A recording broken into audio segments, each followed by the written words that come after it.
A King's Fall, From Golden Prince to Brutal End. The scream echoed through the cold stones of Berkeley Castle in the pre-dawn hours of September 21st, 1327. It wasn't a common cry. It was the final, agonizing breath of a man who had once been King of England, now reduced to a broken and humiliated body, his insides ravaged by searing iron. Edward II died as few men have in history, through calculated, silent, and utterly brutal torture.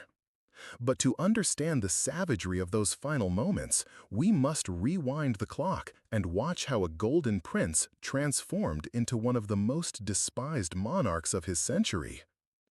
Edward of Carnarvon was born in 1284 to the highest expectations. Son of Edward I, the Hammer of the Scots, he inherited not only a throne, but a burgeoning empire and an ironclad reputation forged by his father's conquests. When crowned king in 1307 at the age of 23, Edward II possessed everything a medieval sovereign could desire: imposing height, golden hair that reflected the torchlight in grand halls, a deep voice that resonated with authority, and strong arms honed by years of sword and lance training. His blue eyes shone with the natural confidence of one born to rule, and his laughter rang through the corridors of Westminster like heavenly music. He was, in all physical aspects, the personification of the ideal king. But behind the gilded facade, disturbing signs already manifested. Edward demonstrated an almost obsessive passion for activities considered unbefitting a king: carpentry, boat building, gardening, and manual labor that placed him side by side with servants and artisans. Even more disturbing was his tendency to form intense emotional bonds with men of humble origins, elevating them to positions of power that caused scandal among the nobility. The first and most notorious of these favorites was Piers Gaveston, a Gascon knight of remarkable beauty and irresistible charm, who would become both the obsession and the downfall of the young king. The relationship between Edward and Piers transcended the boundaries of conventional medieval friendship. Court witnesses described how the king would light up in the Gascon's presence, how his eyes would follow him across the halls, how his hands would tremble imperceptibly when Gaveston approached. In letters preserved in the royal archives, Edward referred to Piers as "my dearest brother," but the intimate and passionate tone of the missives suggested far deeper ties. The contemporary chronicler Geoffrey Baker wrote that the king loved Piers as a man loves a woman, an observation that would echo through the centuries as evidence of a passion that defied the conventions of its time. When Edward I died in 1307, one of his last orders was the perpetual banishment of Gaveston from England. Edward II, however, had barely been crowned when he revoked his father's decree and brought his favorite back, granting him the title of Earl of Cornwall and immense riches. The decision provoked immediate fury among the English barons, who saw in Gaveston's elevation not only an affront to the social hierarchy, but a direct threat to their own power and influence. The young Gascon, in turn, displayed open contempt for the English nobility, inventing cruel nicknames for the great lords. Thomas de Lancaster was called the Actor, while Guy de Warwick received the epithet of the Black Dog of Arden. Tension exploded in 1311 when the barons forced Edward to accept the Ordinances, a document that drastically limited royal power and demanded Gaveston's banishment once again. The king yielded, but only superficially. Within months, Piers was back, and this time the barons decided that words would not suffice. In 1312, a coalition led by Thomas de Lancaster captured Gaveston and executed him at Blacklow Hill, beheading him without trial or ceremony. When the news reached Edward, witnesses reported that the king completely collapsed. His legs gave way, his hands trembled uncontrollably, and for days he remained in his chambers, refusing to eat or receive visitors, murmuring Piers's name like a desperate prayer. Gaveston's death marked the beginning of a devastating physical and emotional transformation in Edward II. The golden, confident man of the early years of his reign began to slowly disintegrate. His cheeks, once flushed with health and youth, became pale and hollow. His hair lost its golden luster, taking on dull and brittle tones. His eyes, once bright with royal authority, came to reflect a profound melancholy and a growing paranoia. The king began to compulsively overeat during moments of high anxiety, alternating with periods of fasting that left him even weaker. His hands developed a subtle but constant tremor, especially when under pressure. And his voice, once firm and commanding, took on a hesitant and brittle tone. But Edward would not accept defeat silently. His response to Gaveston's death was a thirst for revenge that would consume the rest of his reign. He gathered an army and marched against the rebel barons, culminating in the Battle of Boroughbridge in 1322, where Thomas de Lancaster was captured and executed.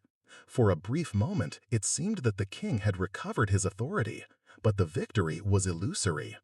In his place, Edward elevated new favorites, especially Hugh Despenser the Younger and his father, Hugh Despenser the Elder, whose greed and cruelty would soon become legendary even by medieval standards. The Despensers were different from Gaveston in many crucial aspects. Where Piers had been charismatic and witty, the Despensers were calculating and brutally ambitious.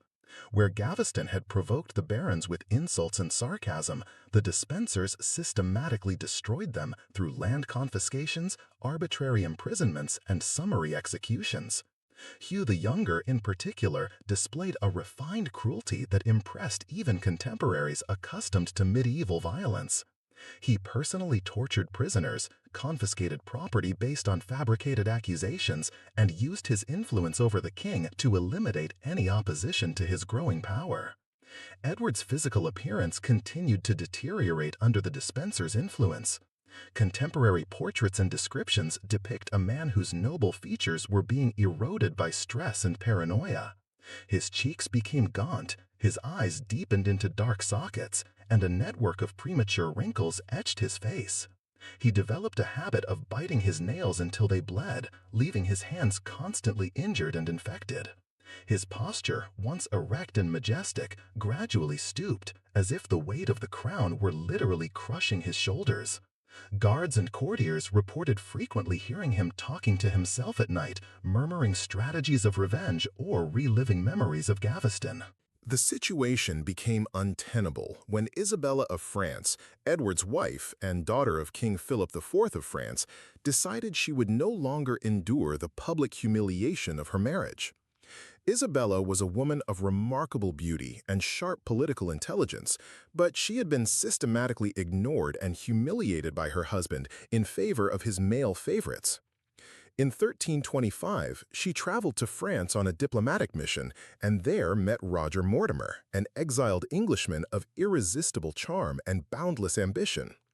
What began as a political alliance quickly blossomed into a passionate affair that would scandalize medieval Europe. Isabella and Mortimer formed a partnership that combined intense sexual attraction with brutal political calculation. He possessed the military experience and connections necessary to organize an invasion of England. She had the royal legitimacy and financial resources to make it possible. Together, they assembled a force of mercenaries and English exiles, preparing to dethrone Edward II and place his son, the future Edward III, on the throne under her regency. In September 1326, Isabella and Mortimer landed in England with a relatively small force, but they found a kingdom already exhausted by the Despensers' tyranny and ripe for rebellion.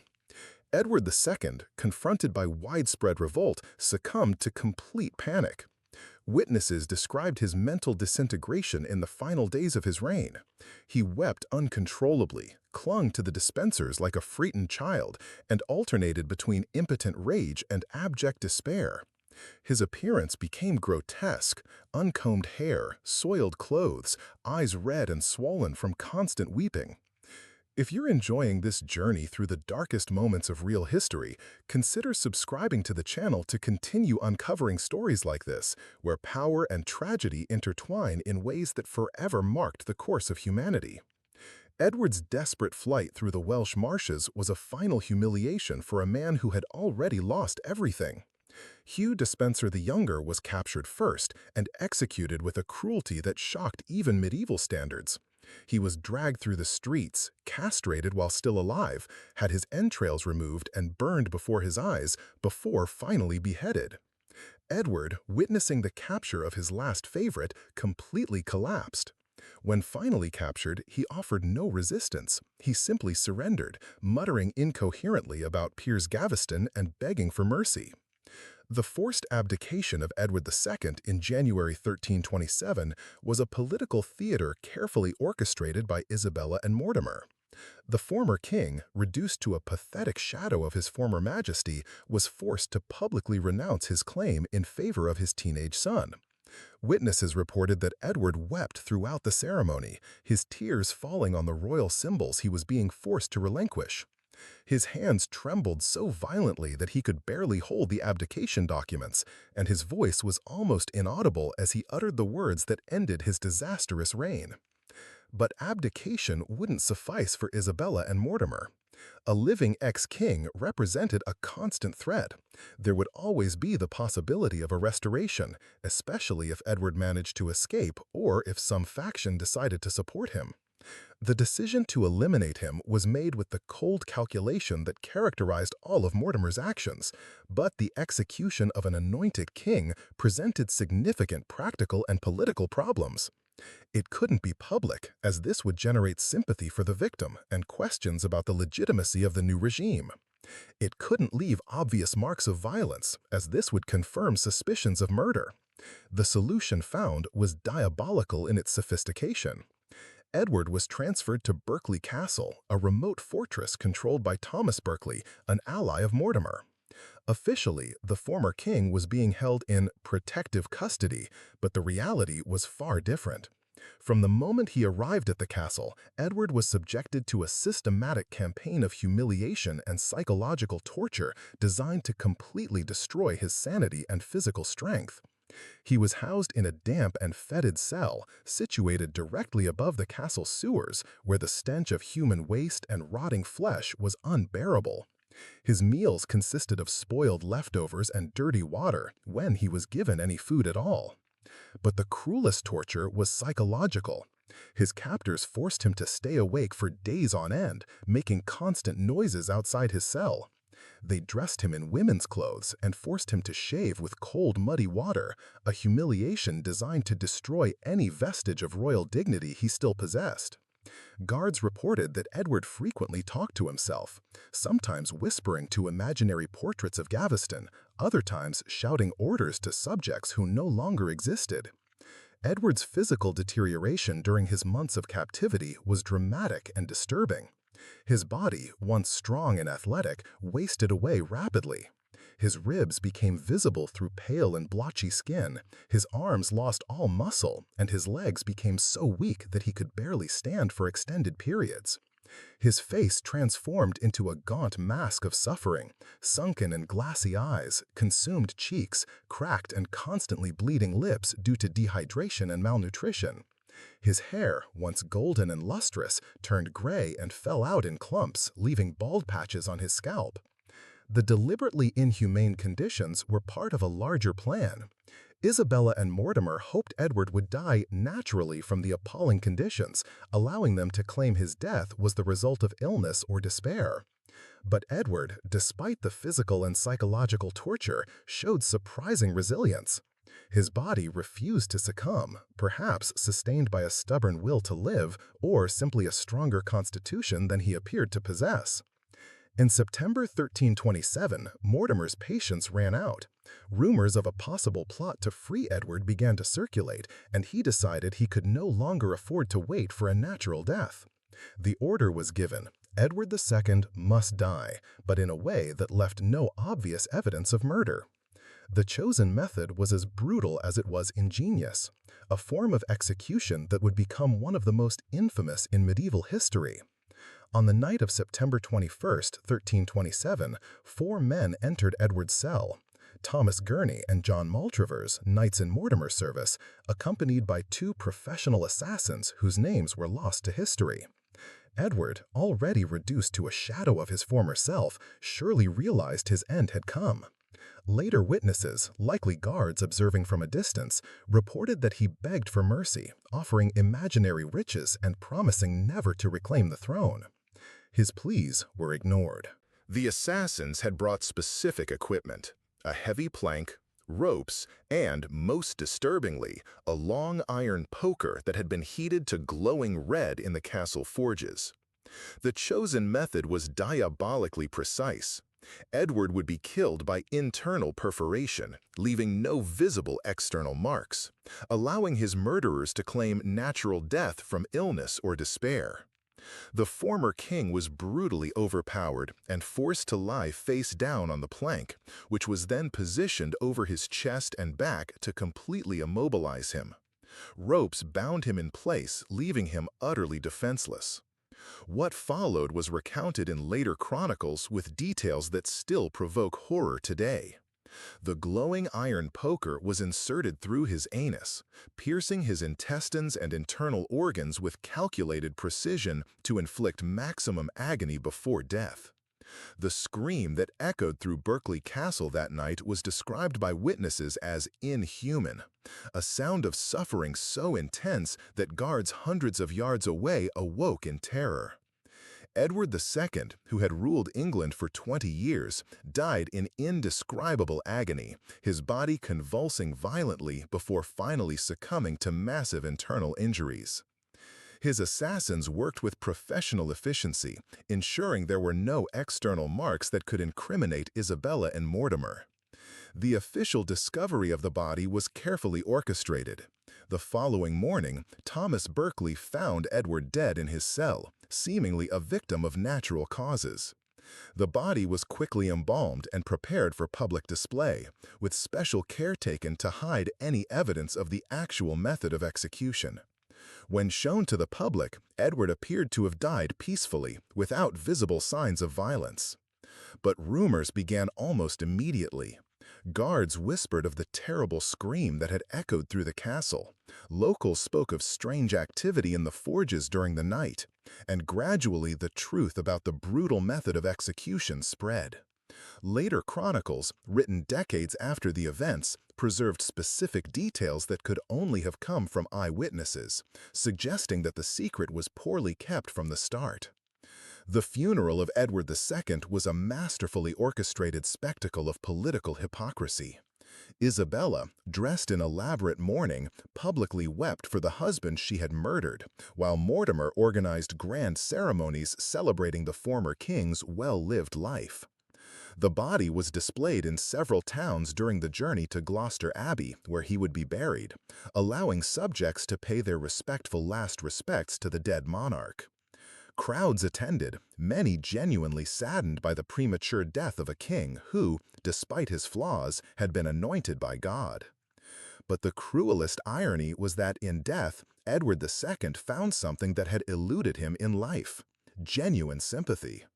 The stories of his brutal murder, initially whispered in taverns and marketplaces, gradually transformed into a narrative of martyrdom.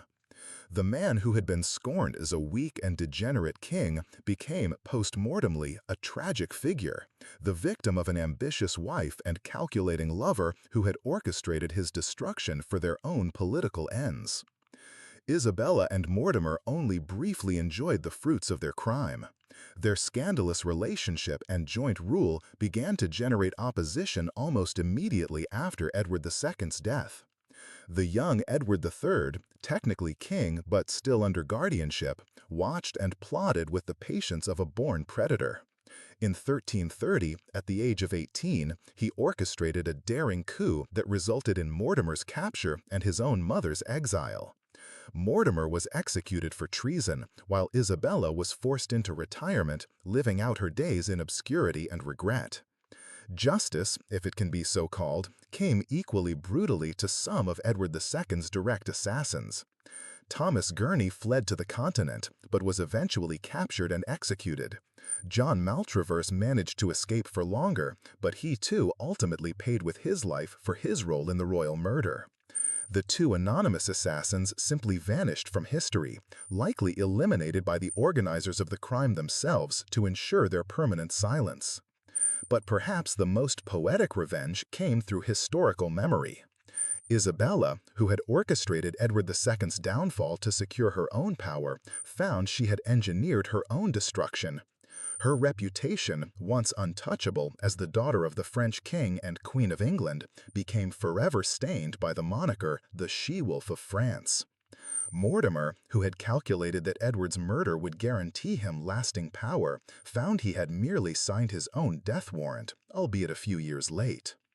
Edward II's legacy transcended his failings as a king to become something far more complex and disturbing.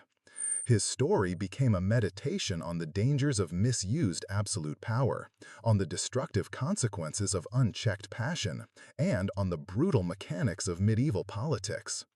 More profoundly, his horrific death served as a grim reminder that even those born to rule other men are ultimately only flesh and blood, vulnerable to human cruelty.